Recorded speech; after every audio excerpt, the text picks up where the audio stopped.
Welcome back to another episode of Rock Boys Football. Billy Napier, the Florida Gators. There is just not a program that's hotter on the recruiting trail than what they're doing down in Gainesville. Got two things to say right off the bat. Number one, whatever Billy Napier and this coaching staff are doing on official visits, it is clearly working. Like, they're landing commitments coming out of these visits, but they're also catapulting themselves up in some of these recruitments as well. To the Florida fans who been rocking with the fellas the last couple of weeks, we've talked about this. Although Florida did not have a ton of commitments in the 2026 cycle entering the summer, we had, kind of felt like there was still some momentum. And now you're starting to see some of that momentum translate to commitments in this 2026 cycle. And we've talked about this off air plenty. Look at this Florida program. They're competing for SEC championships, and at least we expect them to in the 2025 year. They're playing young guys. They're developing players extremely well, putting guys to the NFL draft.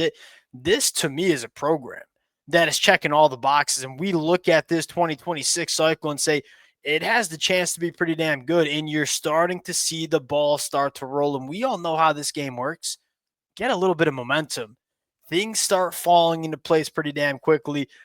We got two commitments to talk about. I know we're a little bit late to the party, We were at a dinner Sunday night, and these commitments are rolling in. Just sick to our stomachs. We couldn't just hop on and talk about it.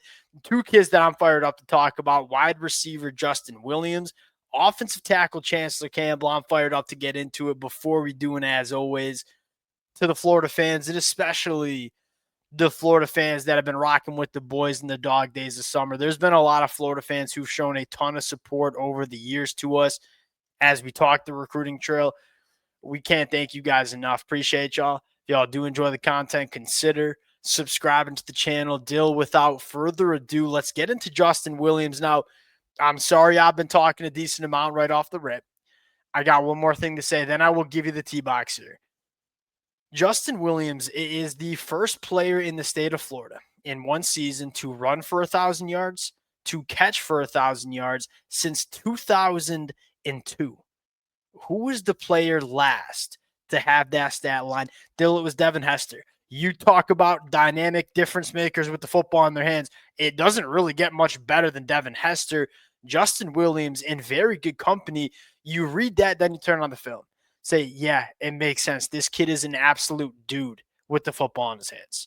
And that stat line even isn't like a weird inflated high school stat. Because I've certainly heard some ones from like quarterbacks or wide receivers that like, oh, like that's a cool stat for sure, but like not necessarily super reflective of maybe how diverse the skill set is, let's say. You turn on the tape, I mean, I'm not even 100% sure where Florida's going to use him because I think he could be very legit at either position. Like, he's not just, and he's a good athlete. I'm not trying to say he's not, but has a good understanding of how to run the ball between the tackles, be able to set up his blocks and make things happen.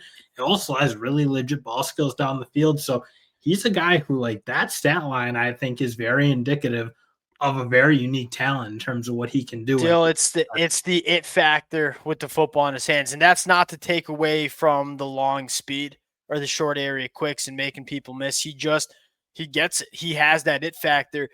Eugene Wilson, like that's kind of some of the player comp. When you turn on the film, that's kind of what he reminds you of. Where Eugene Wilson was not the biggest, he was not the fastest, but when he had the football in his hands, he's a difference maker. It's kind of Justin Williams, and it does sound like that is where he's going to play. Kind of be that Trey Wilson, Vernell Brown kind of wide receiver. Dude, Florida's stacking some dudes in this wide receiver room over the next couple of years. I don't know if you call it the DJ Lagway effect or what. There is some straight up difference makers coming to this program at the pass catcher position. Two things I'll note that you kind of hinted at the ball skills.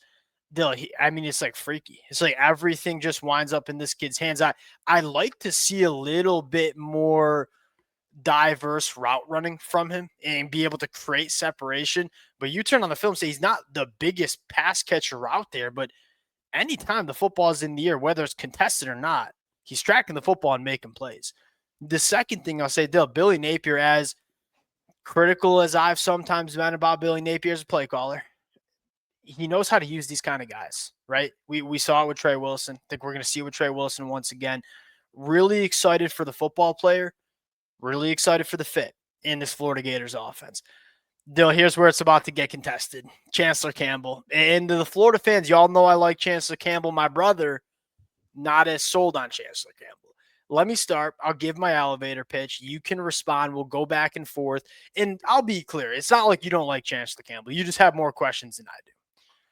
Dill, 6'8", 290, maybe 300 pounds. Doesn't look quite 300 pounds. He's got some work to do on the frame.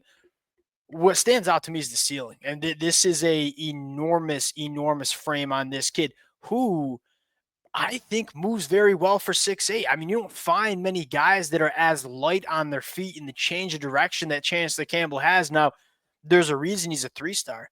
6'8" with good feet. All right, well, why is it 3-star?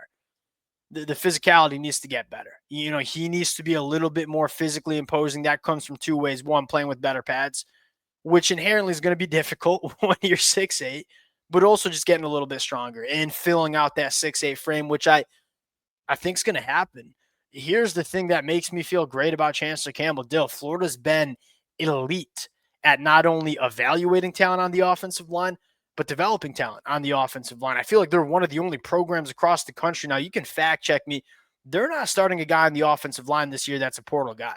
Like that's all homegrown talent that will be starting for Florida on the offensive line in 2025. That reflects the job I think Billy Napier and the staff have done with evaluating kids like Chancellor Campbell and getting ready to play in the SEC. And that's kind of where I'm at. Like I think he kind of fits this recruiting ranking. I don't think this is far off because right now like the play in high school is not fitting of what a top Yeah, end I agree with that. is. Like he's probably years out. And you said it, I'm very comfortable taking this type of kid as part of your class. And it's not, if Florida was leaning on too many of these type of guys, like a Florida State kind of class looks like at times, probably have bigger issues. But I know Florida's going to bring in their share of top end, kind of more day one ready guys. Well, I'll say this: who's the other sorry to cut you off, but who's the other offensive lineman in the class? G. Carr, who I think is like as day one. Like G. Carr does not have the ceiling that Chancellor Campbell has. Like Chancellor Campbell, if it all works out, could be a first-round NFL draft pick. At least the way I look at him. You're right; needs a couple of years, and it's a little bit more boomer busty. They'll look at G. Carr and say, all right, he's probably never going to be a top 32 pick. Like that dude's going to be a multi-year starter for Florida on the offensive line. And I think it's a really good point. When you grab guys like G, who are guys that just give you a really high floor, that allows you to take some shots on guys like Chancellor Campbell as well. And I'm higher on him than you. I think there's some really big time upside in Dill. It's kind of like the blind trust in Billy Napier and the staff. Well, because you have started to see it. Like Austin Barber, the strides he's made over the course of his career, huge. A guy like Caden Jones, who again, not one of the most highly recruited kids in the history of the world, but at least from what we've seen in the spring games in the past, and we obviously didn't all get to see this one, but you see like a talent coming along that, like, yeah, that guy looks like he's going to very much belong in the SEC. So again, if you trust what you're doing from a development standpoint, I think Florida has kind of turned the corner there where you do feel a lot better about where they're at heading into year 4 under Billy Napier. I think you're very comfortable taking this type of guy, but again, you need to do what Florida's been doing and land both your high-end guys who are a little bit more proven. But you can take your swings on these guys, and if they work, I mean, he'll work. Yeah, Chancellor Campbell's one of those guys that put him in your back pocket, letting him marinate for 24 months. Let's see what it looks like going into year 3. And it could either be, hey, we got our starting left tackle, or we got a guy that maybe is hitting the transfer portal and going playing at the G5. We'll see, but I'm a fan of this kid. Big time fan of him. Now, Dill, here's the thing with these official visits. Florida lands 2 commitments. It sounds like maybe another one on the way. We'll see. I ain't no insider. The other storyline is the jumps that Florida has taken in some of these recruitments. And I mean, it has to start with Sadarian Morgan, where to the Florida fans who tuned into, I believe we did this Friday morning kind of previewing the official visitor list, who said, all right, well, Sadarian Morgan's going to be on campus. We'll see where that takes us. Dill, his words, not mine. I mean, top 2 for Florida. Like, Florida's got a legit chance at Sadarian Morgan. We'll see how it plays out. This kid's got some freaking horsepower. I mean, it's 6'4", it's 210. It works a decent amount as the slot. I mean, you look at 6'4", 210 and just say, oh, he's got to be just this dominant, physically imposing boundary X wide receiver. No, he can work on the boundary, does a lot of work in the slot, the short area quicks, the ability to create separation, the yards after the catch. There's a reason he's a top 15 national guy, and it sounds like Florida has given themselves a legit shot at Sedarian Morgan. How about Samorian Wingo, who I think is just a really polished wide receiver? I don't know if he has the upside that Sedarian Morgan does, but you look at Samorian Wingo and say, really, really clean mover, knows how to run pretty much every route in the route tree, whether it's vertical, whether it's yards after the catch, whether it's work in the middle of the field. Good contested catch guy. Really, really high floor kind of guy. And then how about this, Dill? Like our favorite guy. We're really hoping Michigan would get in on him. Didn't. Jake Rule. You talk about blue chips. Like I have a hard time seeing Jake Rule not go to a college football program and be a very early contributor and somebody that is going to be a very good football player, whatever program he goes to. And this would be a big one for Florida because you look, I mean, just in terms of like not needing to go to the portal, as they haven't really needed to on the defensive line for a good chunk of what Billy's been doing, especially as he's gotten deeper into his kind of tenure at Florida. Like that's a big one. I think it's really helpful to be able to homegrown develop good defensive lines and good offensive lines. So Jake Rule, that type of guy, to be more in the mix is that's probably been a place that at times maybe Florida didn't, especially in last year's class, maybe didn't have a super strong defensive line class.